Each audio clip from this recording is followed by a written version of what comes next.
Jezus Christus, uw Heer. Door hem hebben wij het voorrecht van het apostelschap gekregen dat de ere van zijn naam mensen uit alle volken daar jergens aan het leeuwen komen maaien. Daar jere jem ek bij, jemme die roepen binnen om Jezus Christus ziens te wijzen. Aan alle mensen in Rome die God lief had en die te roepen had om heilig te wijzen. En dan zei Paulus, genade en vrede maar jemme wijzen, van God uw heid en van de Heer Jezus Christus. En dan lees ik nou een stukje uit de Romeinenbrief, wat ik ook zag bij Luther past. Waar zal u skierde van de leefde van Christus, benering of benauwdens, of vervolging, of honger, of nekenis, of gevaar, of het zwut? Zat er beschreven het om jou binnen wij oneenwaai vaai, worden wij onsjoen van slachtskiep. Maar bij dat alle jaren oorwinnen wij met glans en glorie, door hem die u zijn leefde schenlitten had. Want ik ben ervan overtuigd dat nog deer, nog libben, nog engelen, nog bovenaardse heerskers, nog jood, nog toekomst, nog orenmachten, nog hichte, nog diepte, nog wat voor oorschepsel ik, eer u skierde ken van Gods leefde in Jezus Christus, uw Heer.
Zo'n 27, de versen 1, 2 en 3.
Oerdenking, een gedicht van Obe Posma. Heid en mem, libje idus onthoud. Volk en vreunen in deze krieten, hebben haar nog in wezen. Daar in oren vrouwdielen binnen er die het haar bij haar dragen. Maar na dit geslacht zullen ja verstoorn wezen. In een steen binnen haar namen zet. In oren worden, voor wat lezen kan, is eerd van haar wezen schreeuwen. Maar stenen vergeen. En die worden zullen vergeten worden. Na een paar geslachten zullen ja verstoorn wezen. In haar slachten libbet haar bloed en haar geest. In haar werk voor huis en volk zal haar dierkracht bestaan blijven. Maar die bloedstream zal verstruid worden en die opbouw verinnerveren. En menske eer zal het net meer vinden kennen. Maar wat west had, is wat oors als wat net west had. Boeten menskene net witten en vertjustering. Het moet steen blijven in een geest die het al belibbet. In al zijn fasen zal het behouden blijven.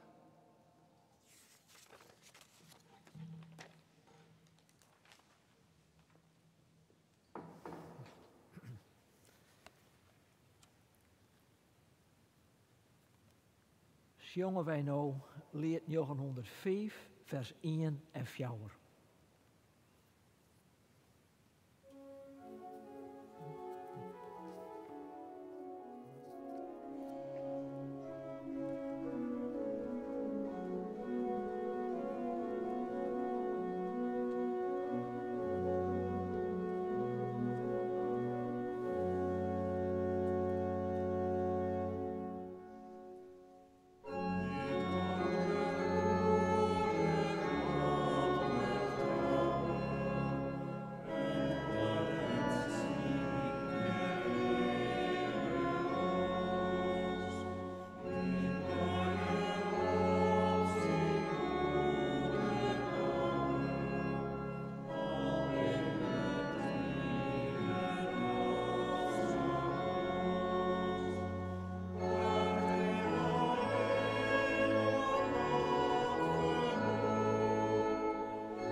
Gaan wij oer ter dankzegging en gebeden. Let us bidden. Nood alles om me heen rustig wordt en stil, kom ik naar jou, Heer. Ik dank je jou, want deze dag wie goed. Dank voor het leven. Dank voor de mensen die ik moeite ha. Dank voor alle liedse vreugden. Ik dank je jou, om jou mij kracht te hebben in zwiere momenten. Voor jou mij als ik jou het net een teken van leefde wie. Deze dag lees ik dankbaar waarom in jouw handen. Deze dag is verroem. Het wordt stadig ons juster, nou de zinnen in het westen deldoekt is. Alle dingen keren naar haar oorsprong waarom. Uit de drukte van de dag hebben jou ons losmaken, dat wij ta uzelfs komen en us ta jou keren, die de boenen van alle libben wijzen willen.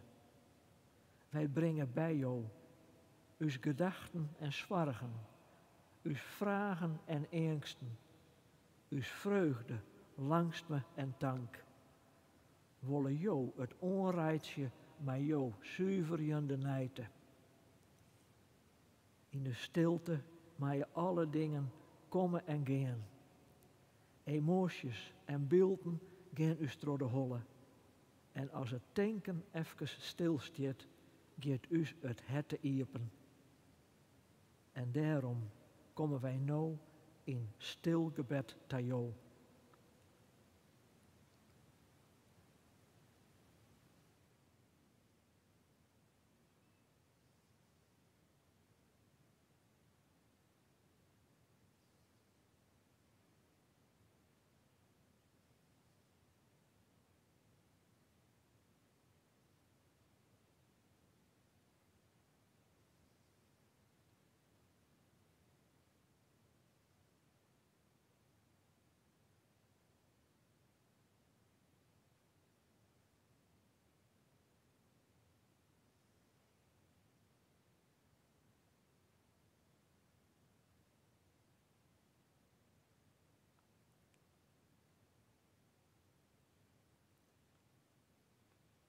Dan willen wij us gebeden beëindigen met een zongen us heid. God van vier en hein us heid.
Us slotlied is lied 904, vers 1, 3 en 5.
De zegenbeer heb ik gekozen dit keer omdat het ook heel gaan horen ha, hoe de zegenbeer van Sint Patrick. De Heer zal voor u staan om u zijn paard te wijzen. De Heer zal naast u gaan om zijn arm om u heen te slaan. Om u te beschermen tegen het gevaar van lofts en jochs. De Heer zal efter u staan om u te bewaren voor het kwee van kweerwillige mensen. De Heer zal onder u wijzen om u te heinen als wij stroffelje. De Heer is in u om u te troosten als wij verdriet hebben. De Heer is om u heen om u te verdedigen als oren mensen u te nij komen. De Heer zal boven u wijzen om u te zeinigen. Dat us genedige God us zeinigen mij, joert en moon en alle dagen van uw leven. Amen.